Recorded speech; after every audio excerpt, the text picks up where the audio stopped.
जय हिंद, वंदे मातरम। आइए साथियों, इतिहास यानी कि हिस्ट्री की क्लास में आगे बढ़ते हैं और 15 प्रश्नों को साथियों बहुत ही शानदार तरीके से ख़त्म करते हैं और डिटेल से उसके बारे में समझते हैं।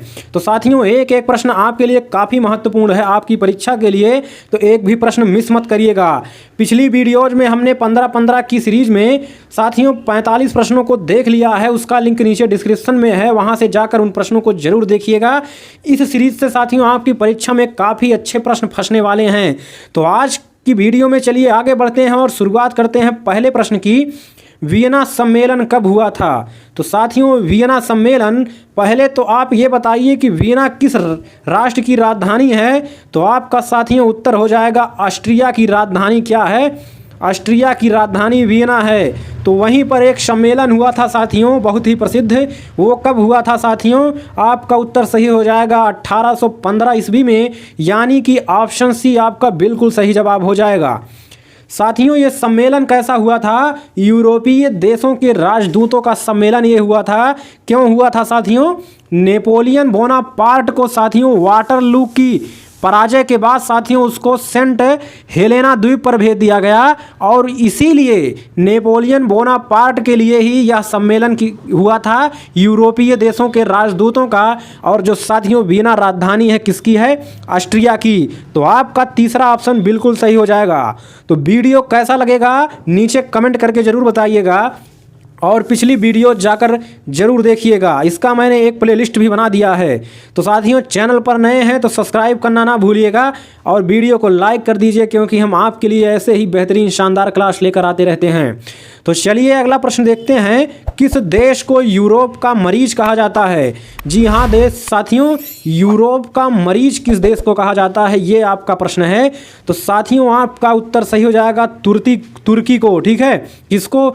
तुर्की को जो है यूरोप का मरीज कहा जाता है। ठीक है, ऑटोमन सुल्तानों का जो अत्याचार था साथियों तुर्की पर इतना बढ़ गया था कि यहाँ रहने वाले लोग धीरे धीरे अपनी स्वतंत्रता के लिए आंदोलन करने लगे। इससे ऑटोमन साम्राज्य साथियों कमज़ोर पड़ने लगा और धीरे धीरे साथियों खत्म होता गया। और 19वीं सदी में साथियों तुर्की को यूरोप का मरीज कहा जाने लगा। ठीक है, तुर्की को यूरोप का मरीज कहा जाने लगा। तो इसीलिए साथियों आपका ऑप्शन डी बिल्कुल सही हो जाएगा। तो अभी चैनल पर नए हैं तो सब्सक्राइब कर लीजिए, बेहतरीन क्लास आपको यहाँ पर प्रदान की जाएंगी। तो चलिए अगला प्रश्न देखते हैं और पूरा वीडियो जरूर देखिएगा, क्योंकि एक एक प्रश्न साथियों आप देख रहे हैं कितना महत्वपूर्ण और कारगर साबित होने वाला है आपकी परीक्षा के लिए।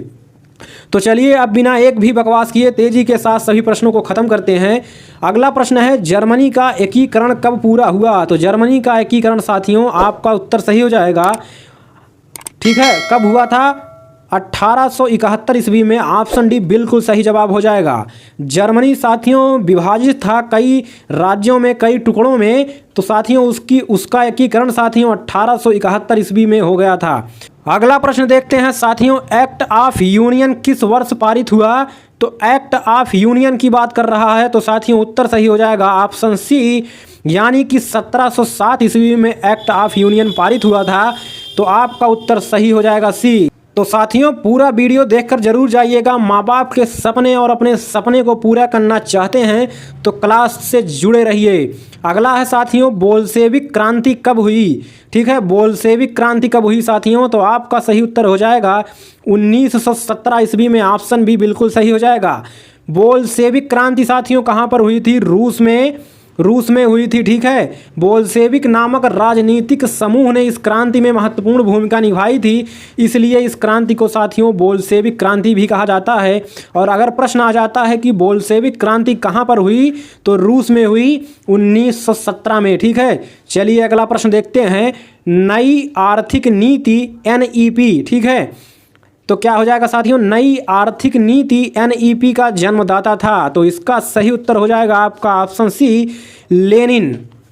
तो कभी कभी पूछ लिया जाता है साथियों लेनिन ने कौन सी नीति लाई थी? तो नई आर्थिक नीति लाई थी। तो इसलिए आप इसको याद करते रहिए। अगला है साथियों, अप्रैल थीसिस किसने तैयार की? ठीक है, अप्रैल थीसिस किसने तैयार की? तो आपका सही उत्तर हो जाएगा साथियों लेनिन। ठीक है, ऑप्शन सी बिल्कुल सही हो जाएगा। इस पर साथियों एक अलग से वीडियो बनानी पड़ेगी, क्योंकि आप समझ नहीं पा रहे होंगे कि अप्रैल थीसिस क्या है। अगला प्रश्न है, लेनिन ने नई आर्थिक नीति घोषणा कब की? लेनिन साथियों, क्या लेनिन ने नई आर्थिक नीति की घोषणा कब की? तो साथियों आपका उत्तर सही हो जाएगा 1921 में। ठीक है, तो आपका उत्तर सही हो जाएगा 1921 में। तो साथियों अभी ऊपर हमने चर्चा किया कि नई आर्थिक नीति किसने दिया था? लेनिन ने दिया था। और यहाँ पर प्रश्न आगे आ भी गया कि कब दिया था, तो 1921 ईस्वी में दिया था। तो आपका उत्तर सही हो जाएगा ऑप्शन बी। अगला प्रश्न देखते हैं साथियों, लाल सेना का गठन किसने किया था? तो काफ़ी महत्वपूर्ण प्रश्न आपकी परीक्षा के लिए। तो साथियों लाल सेना का गठन आपका साथियों किया था किसने? ट्राट्स्की। ऑप्शन आपका बी बिल्कुल सही हो जाएगा।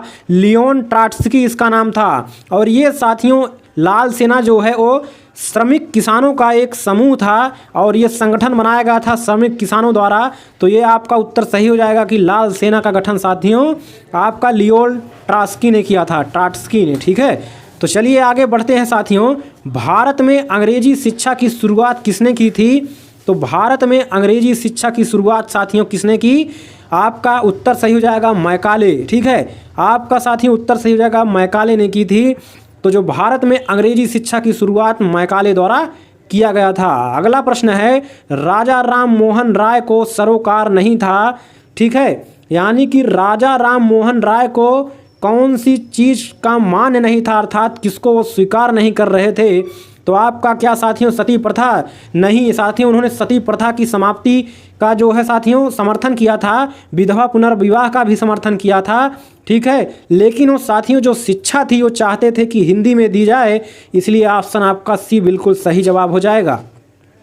अगला प्रश्न है साथियों, काफ़ी बार परीक्षा में पूछा गया प्रश्न। ठीक है, जलियांवाला बाग हत्याकांड के लिए कौन सा जनरल उत्तरदायी था? तो साथियों आपका उत्तर सही हो जाएगा option C, General Dyer. General Dyer ने ही साथियों 13 अप्रैल 1919 में एक सभा बैठी साथियों जलियांवाला बाग में पंजाब में। वहाँ पर साथियों जनरल डायर ने चारों तरफ से घिरी दीवार में जो जनता सभा कर रही थी उन पर चारों तरफ से गोलियों की बौछार करवा दी थी और साथियों बहुत से लोगों की जो है जान चली गई थी। तो आपका सही उत्तर हो जाएगा जनरल डायर ने जलियांवाला बाग हत्याकांड करवाया था। चलिए अगला प्रश्न देखते हैं साथियों, प्रथम मैसूर युद्ध किनके बीच लड़ा गया? प्रथम मैसूर युद्ध साथियों किनके बीच लड़ा गया? ब्रिटिश और हैदर अली। ठीक है, तो ऑप्शन बी सही हो जाएगा। साथियों जो प्रथम मैसूर युद्ध था ये साथियों 1767 से शुरुआत होकर 1769 तक चला था। ठीक है, लगभग 2 वर्षों तक।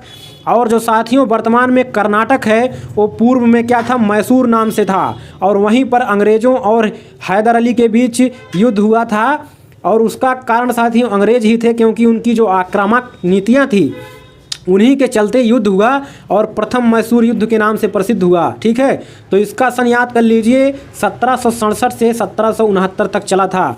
चलिए अगला प्रश्न देखते हैं, सती प्रथा पर प्रतिबंध किसने लगाया था? तो साथियों उत्तर सही हो जाएगा आपका option C, Lord William Bentinck. Lord William Bentinck ने जो है सती प्रथा पर प्रतिबंध लगाया था। काफ़ी महत्वपूर्ण प्रश्न है साथियों, जितने भी स्टार इस पर लगाए जाएं उतने कम है, तो याद कर लीजिए, रट लीजिए। तो साथियों लॉर्ड विलियम बेंटिंग की सहायता साथियों राजा राम मोहन राय ने की थी सती प्रथा का अंत करने के लिए। तो आपका ऑप्शन सी बिल्कुल सही हो जाएगा। किस वर्ष में म्यांमार भारतवर्ष से अलग हुआ था? तो साथियों भारतवर्ष से जो साथियों म्यांमार है वो आपका साथियों 1937 ईस्वी में अलग हो गया था। ठीक है, तो साथियों ये रहे आपके साथियों शानदार 15 प्रश्न। तो उम्मीद है आपको वीडियो बहुत अच्छा लगा होगा। इसका PDF साथियों आपको नीचे टेलीग्राम चैनल का लिंक है वहाँ पर प्रोवाइड करा दिया जाएगा।